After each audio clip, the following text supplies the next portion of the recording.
Namaste ji and happy Janmashtami. The teachings from Gita are eternal and time-tested. They inspire us in some fashion. Unfortunately, inspirations, however lofty, do not move us to the next step of actualizing the truth one is seeking for. We are always being told by our teachers and preachers of high rank and reputations that the best thing to arrive at is Sthita Prajna, no doubt. Also to understand that man should never consider himself to be actual doer of things. Okay. Would you be happy simply reading the menu from 5-star hotel when you're hungry?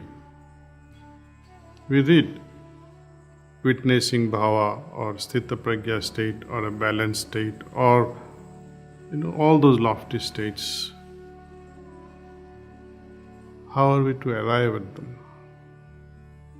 Our observation says that mere reading or hearing of it is of no avail unless we take up the means to achieve all those states in a very practical way. We are always in the dark about those means which are necessary for the purpose. Nowhere can the slightest hint to that effect be traced out in all their discourses. The result is that those who are listening are wrongly led to this conclusion that only the frequent repetition like mantras, verses after verses, should be enough. Things like, I am not the doer, or I am Brahmam, or Brahmasmi. Is it all enough, just reciting? It is detrimental, in fact, to remain under illusion of having merely done our part of recitation. One must adopt right means to arrive at right results. Earning the fruits of our practice, like sthita prajna state of mind, or having a condition like that of a lotus leaf in a dirty pond of water that remains unaffected, or becoming a witness, or joyously embracing saranagati, or performing niskam karma or desireless state. Will recitations such as I am Brahman or I am merely a witness actually give birth to such states? Think over it. If that was so easy, then by now all reciters and listeners would have attained what Lord Krishna is hinting at in many different ways.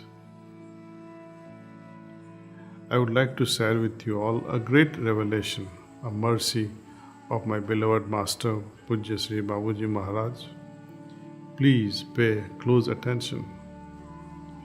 Let us visit the Mahabharata scene when the war was just about to begin. Arjun is despondent and decides not to fight. Now, consider how much time Lord Krishna could have possibly required for speaking out the total text of Gita as we find it today. The armies were standing face to face on the battlefield, and war trumpets were sounding aloud, announcing the 0 hour for that ultimate action. How much time was there at the disposal of Lord Krishna to bring Arjun back to proper course, getting him ready to fight the war by preaching sermons to him? Think over it. The recitation of 18 chapters packed with 700 shlokas requires at least few hours. How could that be possible at that critical moment? Evidently, he could not have taken more than a few minutes for it. The fact is that Lord Krishna actually transmitted to Arjun Within few minutes, all those mental states necessary for the purpose at that very moment. Really, they were the very conditions which a spiritual seeker passes through during the course of spiritual journey. The process brought Arjuna instantly to a higher state of a feeling of spiritual consciousness and purged out the feeling of undue attachment from his heart. This can as well be possible today if a personality of that caliber is there. But as it is too commonly witnessed, people hear, they recite Gita for the whole life without taking in the least effect thereof. The essence of Gita never touches their heart. How many has so far turned around like Arjuna? In spite of hearing the Gita for years together, Lord Krishna transmitted the knowledge to Arjuna as witnessed by sage Vyasa, who transcribed the same in shloka format.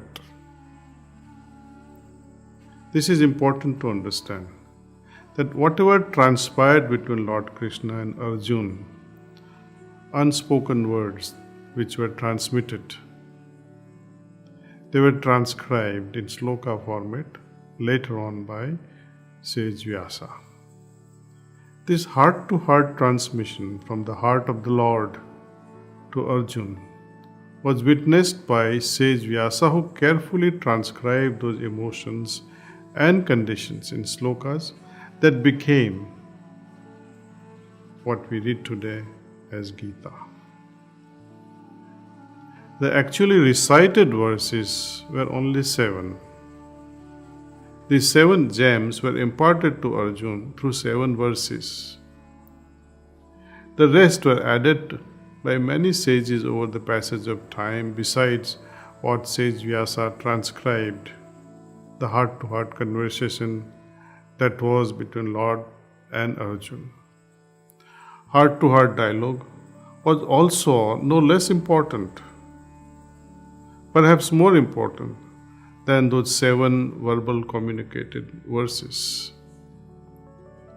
I like to, with lot of reverence to the Lord, to my beloved Babuji Maharaj, heart flowing in gratefulness, I like to share with you all those 7 gems, the 7 verses.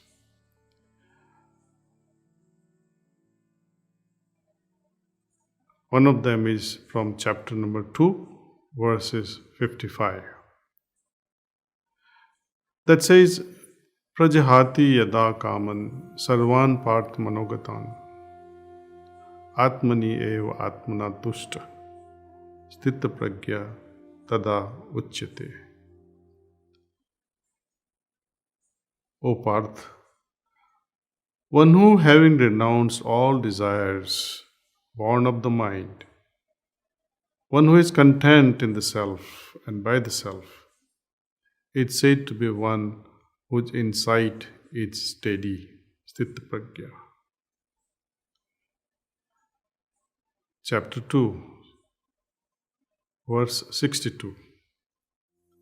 Dhyayata visayan punsa sangate sup jayate sadgat sanjayate kama kamat krodha abhijayate. While contemplating on the pleasures of the senses, one is attracted to them. From attraction arises desire, and from desire arises anger. Next one also from the same chapter, verse 63. Krodhat bhavati sammoha, sammohat smriti vibhrama. Smriti ansad buddhinasha, buddhinasat pranashyati. Anger leads to confusion or delusion of mind, which results in loss of memory. When the memory is lost, the intellect is lost, destroyed, and ruin of intellect leads man to destruction. Next verse also from the same chapter, 64 in number. Raga dvesha viyukteha tu visayan indriye charan atma vashya videyatma prasadam adi gacchati. But one who controls the mind and is free from likes and dislikes, raga and dvesha, even while using the objects of the senses, attains the grace of God.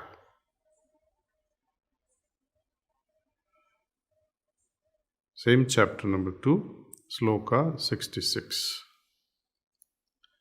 Nasti buddhihi ayuktasya, na cha ayuktasya bhavana, na cha abhavayatah Shanti asantasya kutah sukham.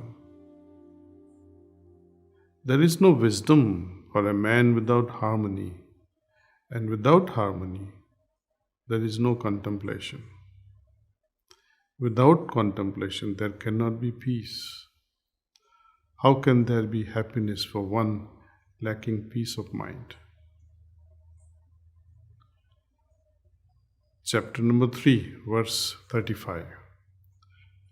Shreyan swadharmaha vigunaha pardharmat su anistitat swadharme nidanam shreya pardharma vayavaha. Better is one's own duty, though devoid of merit, than the duty of another well discharged. Better is death and one's own duty. The duty of another is fraught with fear. In short, Babuji would have said, mind your own business. Chapter 3, verse number 4. Na karmaram anarambhat niskarmyam purusha asnute na cha sanyasanat eva siddhim sam adhikachati. Not by refraining from action does man secures freedom from action. Let me repeat. Not by refraining from action does a man secures freedom from action, nor does he secure ultimate perfection by mere renunciation that he may secure. Well, those are the 7 gems. Later on, towards the end of the day of the first day of the war, cajoling Arjun, Lord reveals 3 more secrets, personal secrets to Arjun. Yada yada hi dharmasya glanir bhavati bharata abhyuttanam adharmasya tadatmanam sujamyam. That is from Adhyay 4, verse number 7. The next shloka also. Paritranaya sadhanam vinasaya cha duskritam dharma sansthapanarthaya sambhavami yuge yuge. And very important one, chapter 18, verse number 66. Sarva dharman parityajya mam ekam saranam raja aham tva sarva papebhya mokshayishyami masucha. So, all the best, my dear friends, and celebrate this Janmashtami with gusto, with joy, with fervor. See if some of you can fast also. Contemplate on the meaning of these verses, and as I said, these were verbally communicated from Lord Krishna to Arjuna. That really does not mean that non-verbal communication, which was heart to heart, is of any less importance. The entire Gita is relevant today more than ever. in our lifetime, and it shall continue to sound and resound for future generations to benefit it from. Thank you, and pass on the tradition.